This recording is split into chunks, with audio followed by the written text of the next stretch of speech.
Hello everyone, मैं Amrita. Thank you for listening to my videos. आज मैं बात करूंगी डिज़ायर्स के बारे में, इच्छाओं के बारे में। एज ह्यूमन बीइंग्स हमारी बहुत इच्छाएं होती हैं और हम हमेशा अपनी इच्छा को, डिज़ायर को पूरी करने में लगे रहते हैं।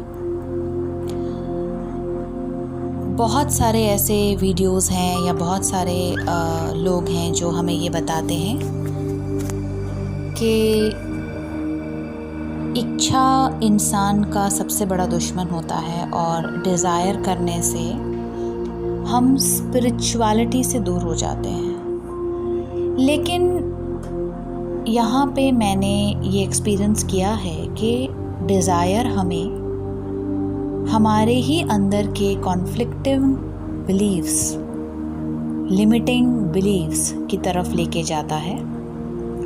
और जितना हम इन कॉन्फ्लिक्ट्स को समझेंगे उतने ही हम अपने डिज़ायर्स को पूरा कर सकेंगे। एज ह्यूमन बीइंग्स और as souls we are having human experiences. और सोल क्योंकि एक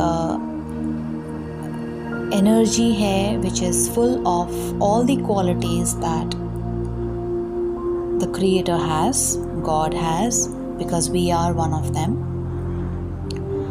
हम जो भी चाहें उसे मैनिफेस्ट कर सकते हैं। मैनिफेस्टेशन क्यों हमें मुश्किल लगती है? जब हम उस मैनिफेस्टेशन या डिज़ायर के प्रति बहुत क्लियर नहीं होते हैं।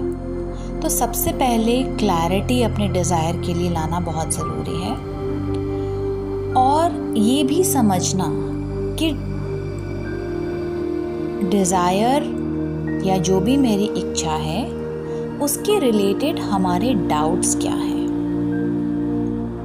उसकी लिस्ट बनानी बहुत ज़रूरी है। दूसरा, फियर्स क्या है। अगर मेरा डिज़ायर पूरा हो जाएगा तो मुझे किन सब मुश्किलों का सामना करना पड़ेगा। इसमें मैं आपको एक बहुत छोटा सा एग्जाम्पल देना चाहूँगी। अगर मेरी इच्छा है कि मैं एक बड़ा घर लूँ तो यहाँ पे बड़ा घर लेना मेरी इच्छा है, इसका मतलब कहीं ना कहीं मेरे सबकॉन्शियस माइंड में बड़े घर के लिए मेरी अनवर्दीनेस है। कहीं ना कहीं मुझे लगता है कि I do not deserve a big house. First, हमें ये समझना। सेकंड, अगर मेरा बड़ा घर हो जाएगा तो क्या होगा। और थर्ड, के बड़े घर लेने के लिए मेरी दिक्कतें क्या क्या हैं। तो सपोजिडली मैं एक एग्जांपल लेती हूँ इसी का। बड़े घर मैं क्यों नहीं खरीद सकती? One could be the money. Second could be बड़े घर में मैं बहुत लॉस्ट फील करती हूँ।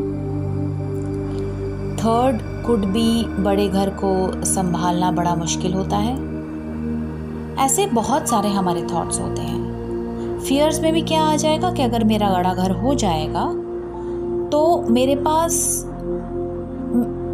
उसको संभालने के लिए या मेंटेन करने के लिए बहुत पैसा चाहिए, बहुत नौकर चाकर चाहिए। क्या बुढ़ापे में मैं उस बड़े घर में रह पाऊंगी?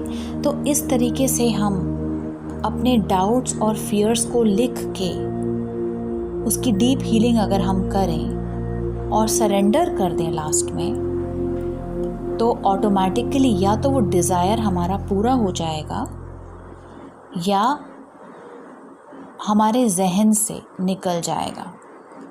सो डिज़ायर आने का या डिज़ायर होने का सबसे बड़ा रीज़न हमारे ही ग्रोथ में होता है। हमारे पास जब डिज़ायर नहीं आएगा या कोई इच्छा प्रकट नहीं होगी तो हम ग्रो कैसे करेंगे अपनी लाइफ में। तो कुछ भी आपको मैनिफेस्ट करना है उसके लिए सबसे पहले आपने लिस्ट बनानी है अपने डाउट्स और फियर्स की और फिर उसे सरेंडर कर देना है।